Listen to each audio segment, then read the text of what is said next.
Seguro que más de una vez hemos sentido que lo que hace ChatGPT es casi mágico, ¿verdad? Es capaz de mantener una conversación, de escribir poesía, de encontrar un error en un código. Parece que nos entiende, pero la realidad es que detrás de esa fachada tan humana no hay ni una pizca de conciencia. Lo que hay es una arquitectura matemática, eso sí, increíblemente sofisticada. Venga, vamos a meternos de lleno en ella. Y aquí está la pregunta del millón, claro. ¿Cómo funciona, de verdad, ese supuesto pensamiento?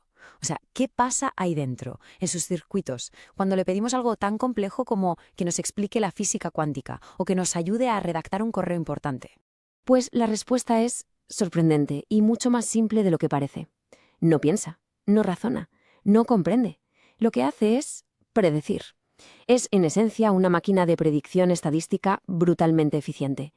Su única y gran habilidad es calcular con una probabilidad matemática asombrosa cuál es la siguiente palabra que tiene más sentido en una frase.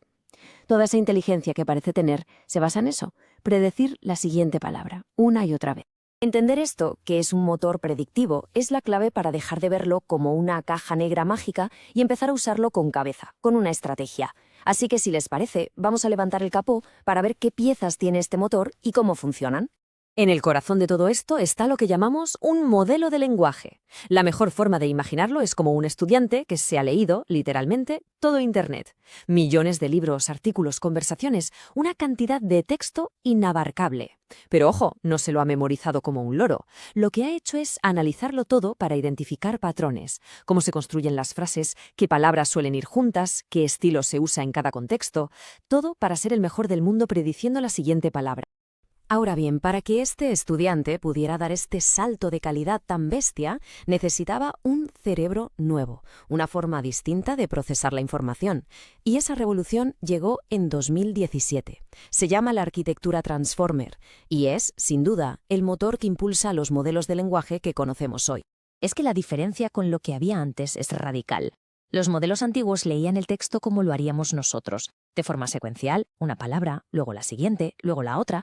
El problema, se perdían. En una frase larga, cuando llegaban al final ya no se acordaban del principio.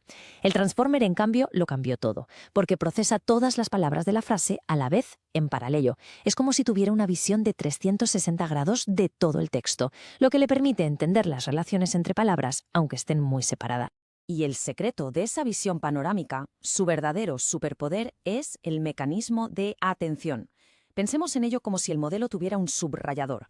Cuando le damos una instrucción, como la del ejemplo, no le da la misma importancia a todas las palabras. Automáticamente presta atención a las palabras clave: beneficios, ejercicio físico, adultos mayores, y entiende que esas son las piezas importantes del puzzle. El resto es contexto, pero el foco está ahí. Muy bien, ya tenemos la arquitectura, el hardware, por así decirlo. Pero ese hardware hay que llenarlo de conocimiento, hay que educarlo.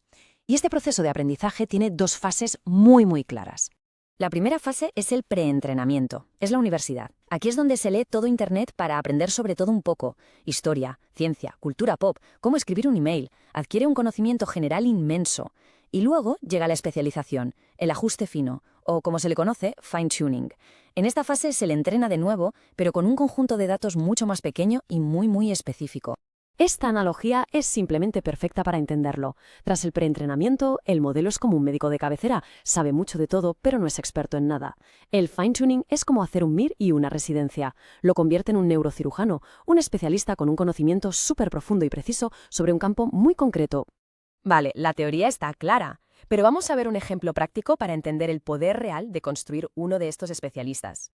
Imagina un centro de formación que quiere un asistente virtual que responda a dudas a sus alumnos. El proceso sería bastante lógico.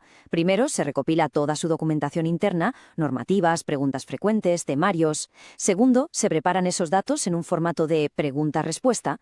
Tercero, se usa ese material para hacer el fine-tuning del modelo base. Y por último, claro, se testea hasta la saciedad para garantizar que las respuestas sean exactas. Y el entrenamiento se vería así. Se le dan miles de ejemplos como este. Se le dice: cuando alguien pregunte por la beca, la única respuesta correcta, la nuestra, es esta, la que se basa en el formulario F2.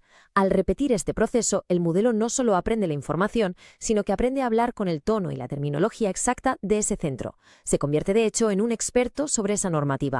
¿Y merece la pena todo este esfuerzo? Pues sin duda. Se consigue una precisión brutal en las respuestas. Se tiene control total sobre el tono y el lenguaje que utiliza. Se asegura que la IA está alineada con las reglas internas de la organización.